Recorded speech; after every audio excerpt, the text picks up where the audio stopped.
ஒரு பிரம்மாண்டமான கிரிக்கெட் தொடர கொஞ்சம் கற்பனை செஞ்சு பாருங்களேன். ம். அதாவது பல சதங்கள் அடிச்ச ஓப்பனிங் பேட்ஸ்மேன்கள் எல்லாம் அவுட் ஆகி பெவிலியன் திரும்பிட்டாங்க. மேட்ச் இப்போ டிரால நிக்குது.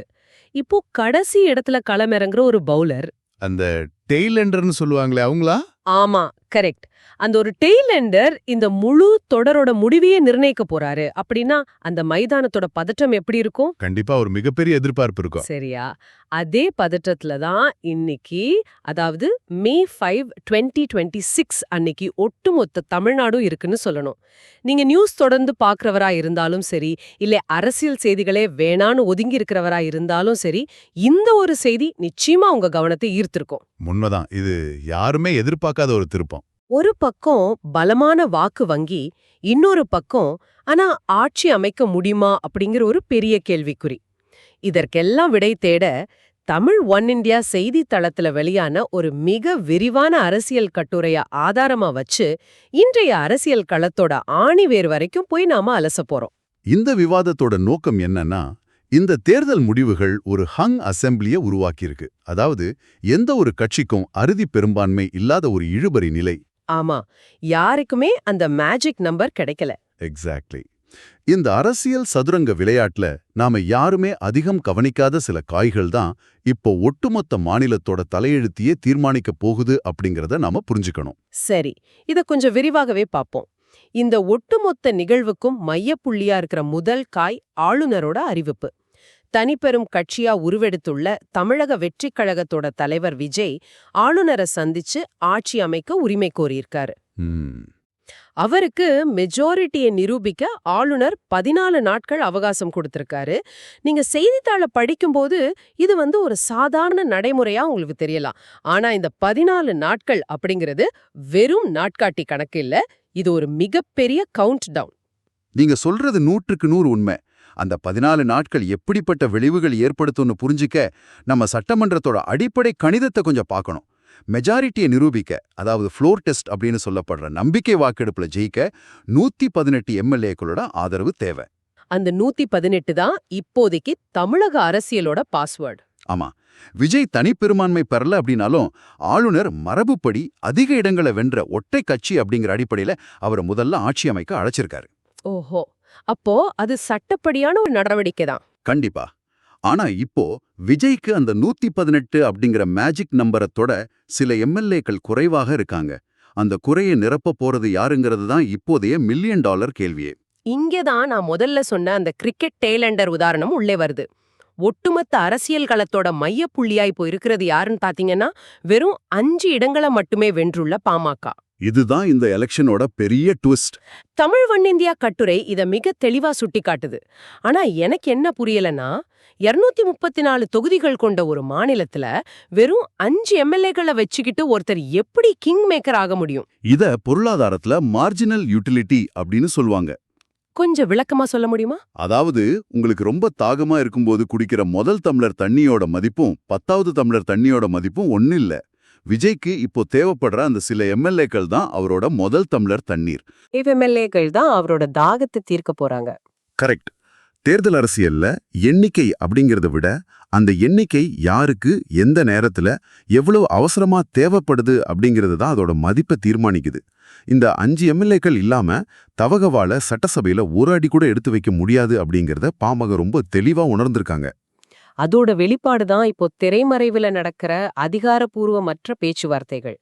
தவகவோட கூட்டணி பேசுற பாமக சௌமியா அன்புமணிக்கு துணை முதல்வர் பதவி கேட்கறதா அந்த கட்டுரையில ஒரு தகவல் இருக்கு. இது கொஞ்சம் அதிகப்படியான கோரிக்கையா உங்களுக்கு தெரியலையா? வெளியிலிருந்து பார்க்கும்போது அப்படிதான் தோணும். ஏன்னா வெறும் 5 சீட்டுகளை கொடுத்துட்டு அரசாங்கத்தோட 2வது பெரிய அதிகார மையத்தை கேட்கறது எந்த விதத்துல நியாயம்னு நீங்க யோசிக்கலாம். ஆனா கட்டுரையில உள்ள சில புள்ளி விவரங்களை பார்த்தா ஏன் பாமக இவ்ளோ தைரியமா பேரம் பேசுறாங்கன்னு புரியும். அது என்ன புள்ளி விவரம்? தாவேகே 7 மாவட்டங்கள்ல ஒரு தொகுதியில கூட ஜெயிக்கலையா, ஆனாலும் அவங்க ஆட்சி அமைக்க போறாங்க. இது எப்படி சாத்தியம்னு எனக்கு ஒரு பெரிய ஆச்சரியமா இருக்கு. அதுக்கு காரணம் நம்மளோட ஃபர்ஸ்ட் பாஸ் த போஸ்ட் தேர்தல் முறையோட ஒரு விசித்திரமான தன்மைதான்.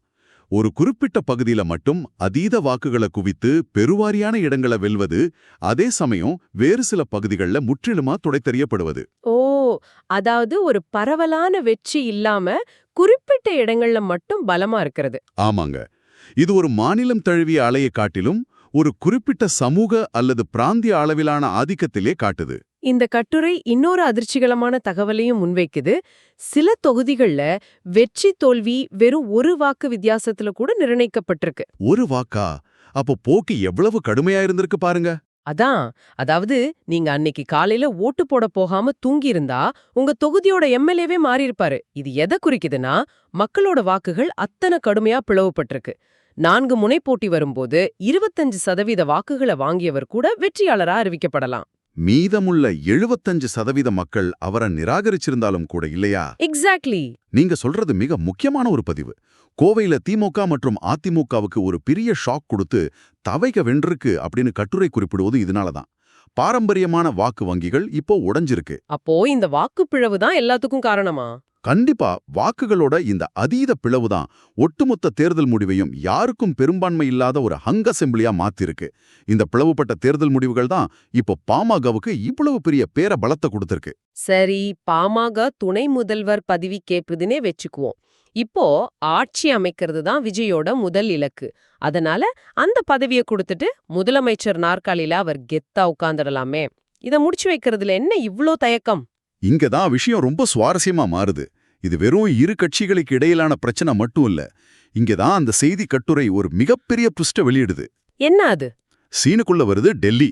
ஓஹோ, தேசிய அரசியலா? ஆமா, டெல்லியோட நகர்வுகள் எப்போதுமே நம்ம மாநில அரசியலோட திரைமறைவுல ஒரு முக்கிய பங்கை வகிக்கும். டெல்லியிலிருந்து வரும் தகவல்கள் உண்மையாக இருக்கும் பட்சத்துல பாஜக மேலிடம் அன்புமணி ராமதாஸுக்கு மத்திய அமைச்சரவையில ஒரு முக்கிய இடத்தை கொடுக்க தயாராகி வருது. சென்ட்ரல் மினிஸ்டர் போஸ்டிங்கா? ஆமா, இது ஒரு மிகப்பெரிய ரகசிய டீலாக தமிழ் ஒன் இந்தியா கட்டுரையில விவாதிக்கப்படுது. விஜய்க்கு செக்கு வைக்க டெல்லி எடுக்கிற ஒரு பிரம்மாண்டமான அஸ்திரம் இது. ஒரு நிமிஷம், இது லாஜிக்கா கொஞ்சம் இடிக்குதே. தமிழ்நாட்டுல துணை முதல்வர் அப்படின்னா அது ஒரு மிகப்பெரிய அதிகாரம்.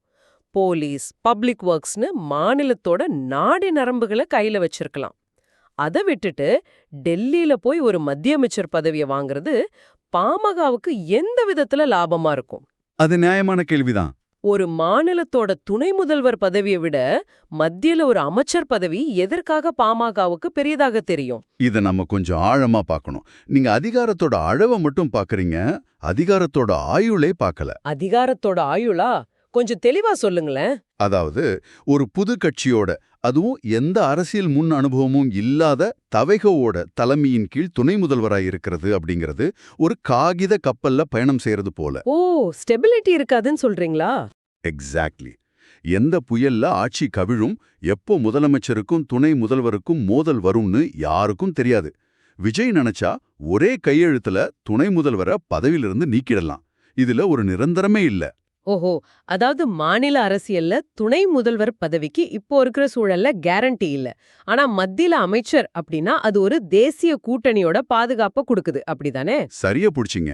மத்தியில ஒரு கேபினெட் அமைச்சர் பதவி அப்படிங்கிறது பாமகவோட நீண்டகால அரசியல் வளர்ச்சிக்கும் ஸ்திரத்தன்மைக்கும் வலு சேர்க்கும். அது மட்டும் இல்லாம பாஜகவோட கணக்கு வேற மாதிரி இருக்கு. அவங்களோட கணக்கு என்னவா இருக்கும்? தமிழ்நாட்டுல தவைகை ஒரு பெரிய சக்தியா உருவெடுக்கிறத ஆரம்பத்திலேயே கட்டுப்படுத்தணும்னு அவங்க நினைக்கலாம். பழைய அதிமுக, பாஜக, பாமக ஃபார்முலாவை மீண்டும் பலப்படுத்த இது ஒரு நல்ல வாய்ப்பு. அப்போ இது விஜயோட வேகத்தை தடுக்க பாஜக எடுத்திருக்க ஒரு தந்திரம்னு சொல்றீங்க? ஆமா. ஒருவேளை அன்புமணி டெல்லியோட ஆஃபரை ஏத்துக்கிட்டா அவர் தமிழகத்துல விஜயோட கரத்தை பிடிக்க வேண்டிய அவசியமே இருக்காது. தவைகவோட ஆட்சி கனவு அங்கே முடங்கிடும். இதை கேட்கும்போது ஒரு மிகப்பெரிய மைண்ட் கேம் இங்க நடக்கிறது புரியுது.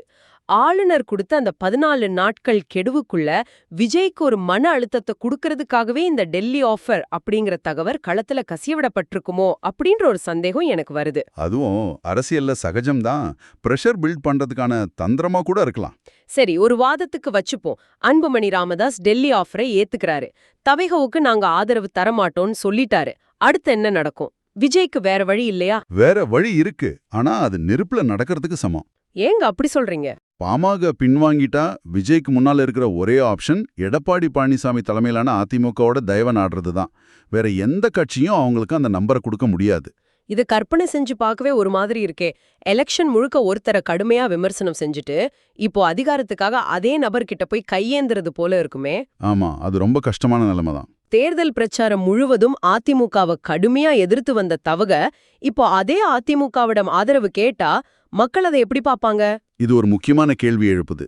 இது ஒரு மாபெரும் தத்துவார்த்தமான, அதே சமயம் நடைமுறை சிக்கலான ஒரு தர்ம சங்கடம். விஜயோட அரசியல் பிம்பமே மாற்று அரசியல் அப்படிங்கிற அடித்தளத்தின் மேல தான் கட்டப்பட்டிருக்கு.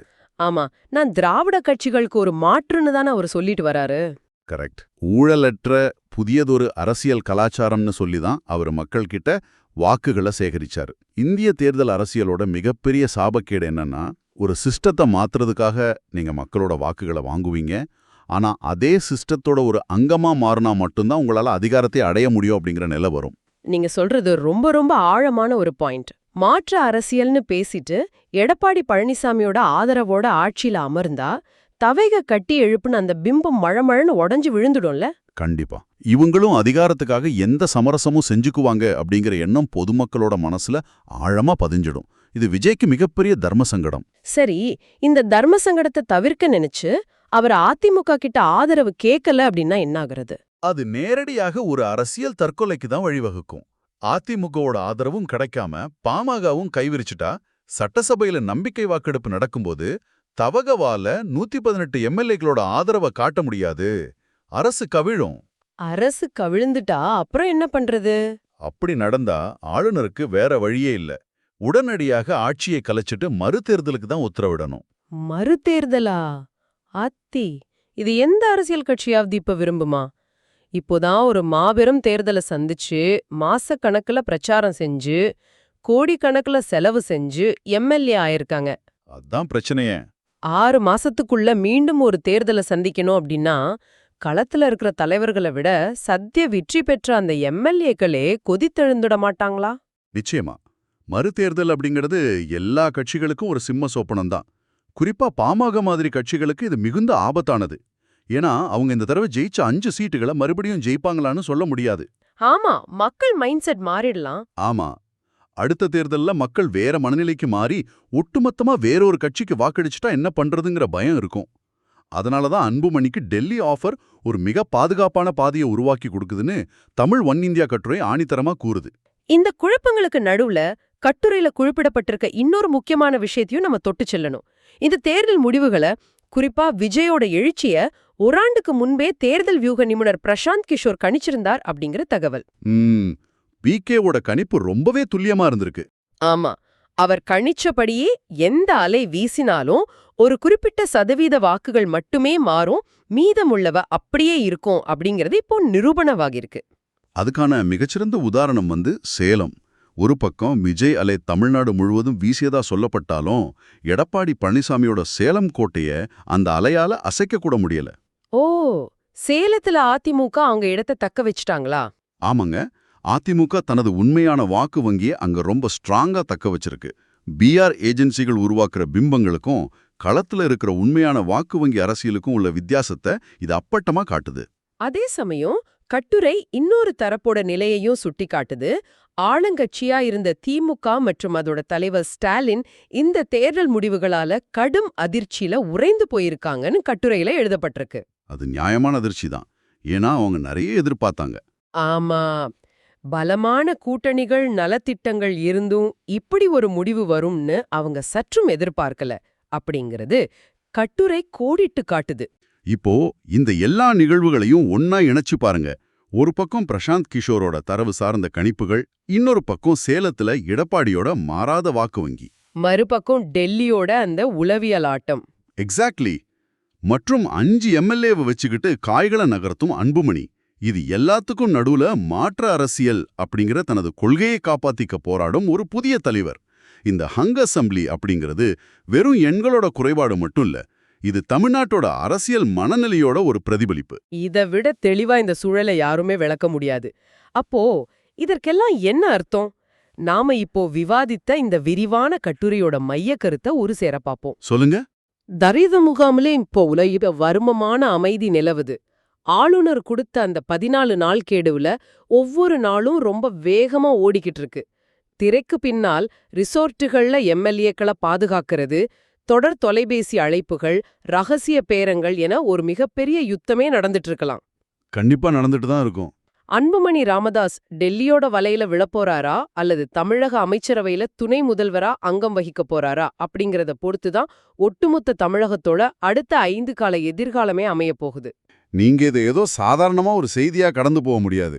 நீங்க எந்த கட்சிக்கு வாக்களிச்சிருந்தாலும் சரி, உங்க வாக்கு எவ்வளவு சக்தி வாய்ந்தது, அதே சமயம் அது எவ்வளவு பலவீனமானது அப்படிங்கறத இந்த நிகழ்வு நமக்கு உணர்த்துது. ரொம்ப உண்மையான வார்த்தைகள். கோடிக்கணக்கான மக்கள் வாக்களிச்சு உருமான ஒரு ஜனநாயகம் எப்படி சில தனி நபர்களோட பேரம் பேசுதல்ல, அதுவும் வெறும் 5 இடங்களை மட்டுமே வச்சிருக்கிற ஒரு கட்சியோட முடிவுல ஊசலாடுது அப்படிங்கறத புரிஞ்சுக்கிறது ஒரு வாக்காளரா நமக்கு ரொம்ப ரொம்ப அவசியம். ஒரு தனி மனிதனோட முடிவு ஒரு ஒட்டுமொத்த மாநிலத்தோட அடுத்த 5 ஆண்டுகளை தீர்மானிக்க போகுது அப்படிங்கிறது ஒரு வகையில ஆச்சரியமாவும் இருக்கு, மறு வகையில கொஞ்சம் அச்சமாவும் இருக்கு. ஆனா இதையெல்லாம் தாண்டி நான் உங்ககிட்ட ஒரு சிந்தனையை விட்டு செல்ல விரும்புறேன். என்னது? ஒருவேளை எந்த பேரமும் படியாம யாருக்கும் மெஜாரிட்டி இல்லாம ஆட்சி கவிழ்ந்து அடுத்த 6 மாசத்துல மீண்டும் ஒரு மறுதேர்தல் வந்தா சாதாரண மக்களாகிய நீங்க என்ன நினைப்பீங்க? நாங்க வாக்களித்தும் இந்த அரசியல்வாதிகள் தங்களுக்குள்ள அடிச்சுக்கிட்டு ஆட்சிய கலைச்சிட்டாங்களே அப்படிங்கிற விரக்தியில ஒட்டுமொத்தமா வேற ஒரு எதிர்பாராத முடிவை நோக்கி நீங்க நகர்வீங்களா? அது நடக்கவும் வாய்ப்பு இருக்கு. அல்லது இதுதான் ஒரு சிஸ்டத்தை மாத்துறதுக்கான பிரசவ வழி, ஒரு புதிய மாற்று அரசியல் உருவாக இப்படிப்பட்ட தியாகங்கள் அவசியம் அப்படின்னு நினைச்சு மீண்டும் ஒரு முறை உற்சாகமா வாக்களிக்க செல்வீர்களா? இத பத்தி நீங்க என்ன நினைக்கிறீங்கன்னு கொஞ்சம் யோசிச்சு பாருங்க. ரொம்ப ஆழமான கேள்வி இது. இந்திய அரசியல் வரலாற்றுல ஒரு திருப்பு முனைய அமைய போற இந்த 14 நாள் கவுண்டவுன் முடியும் போது விடை கிடைக்குமா அல்லது புதிய கேள்விகள் பிறக்குமா அப்படிங்கறத நாம பொறுத்திருந்து தான் பார்க்கணும். இதே மாதிரி இன்னொரு சுவாரஸ்யமான விவாதத்துல உங்களை மீண்டும் சந்திக்கிறோம். நன்றி.